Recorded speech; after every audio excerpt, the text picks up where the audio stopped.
I found myself in front of the juvenile justice, Judge Holtzman. He bonded me over to be tried as an adult. My first lawyer was Richard Burgess. He was a very dynamic lawyer too, because all the evidence in the case pointed to the victim's stepfather. But every time he would raise that question, the judge would hold him in contempt of court. And they told him if he tried to do that again, that they would arrest him. And he did it again, and they arrested him, and for trying to bring out the truth. Then the judge turned to me, Judge Stephen Covey. He turned to me and said, young man, you need to find yourself a lawyer. Here I am at 14 years old, standing before a judicial system that I know nothing about. So the people in my community, the mothers, the grandmothers, the aunts, all came to my aid.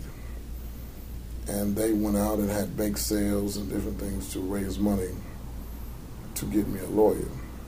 The lawyer they picked was Jack C. Veely. He, in return, did them even a greater disservice because he did nothing to prove my innocence at all. He was just there. I ended up, we had to pick a jury from 300 whites.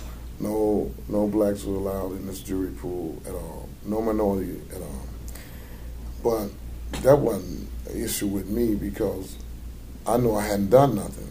So I couldn't fathom in my mind that any jury would find me guilty of anything.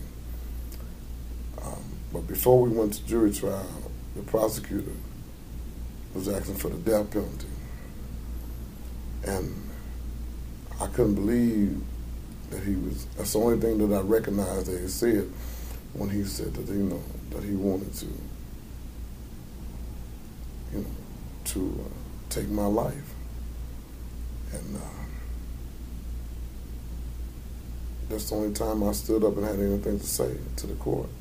The judge didn't let him take my life, so we went on and had a trial, and I watched him lie and fabricate all the evidence and manipulate the facts, but at that time, I didn't even know what none of that was. I didn't have an idea or inkling what they were doing, what they were saying. It was just like I was in a place where there was a bunch of noise, but I couldn't decipher what was taking place. So they found me guilty. And I remember getting out, the deputies escorted me out of the courtroom.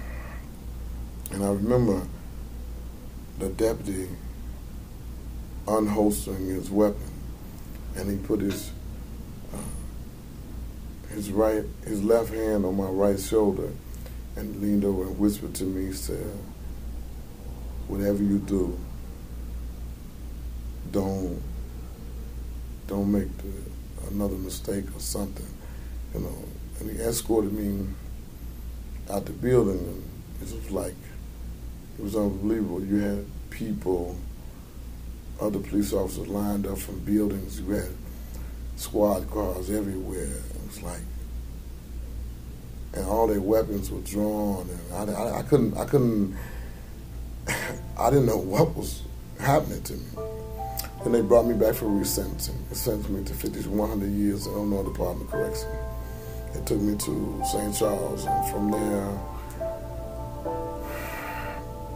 they transferred me to maximum security for juveniles at Abba C. Jaleb.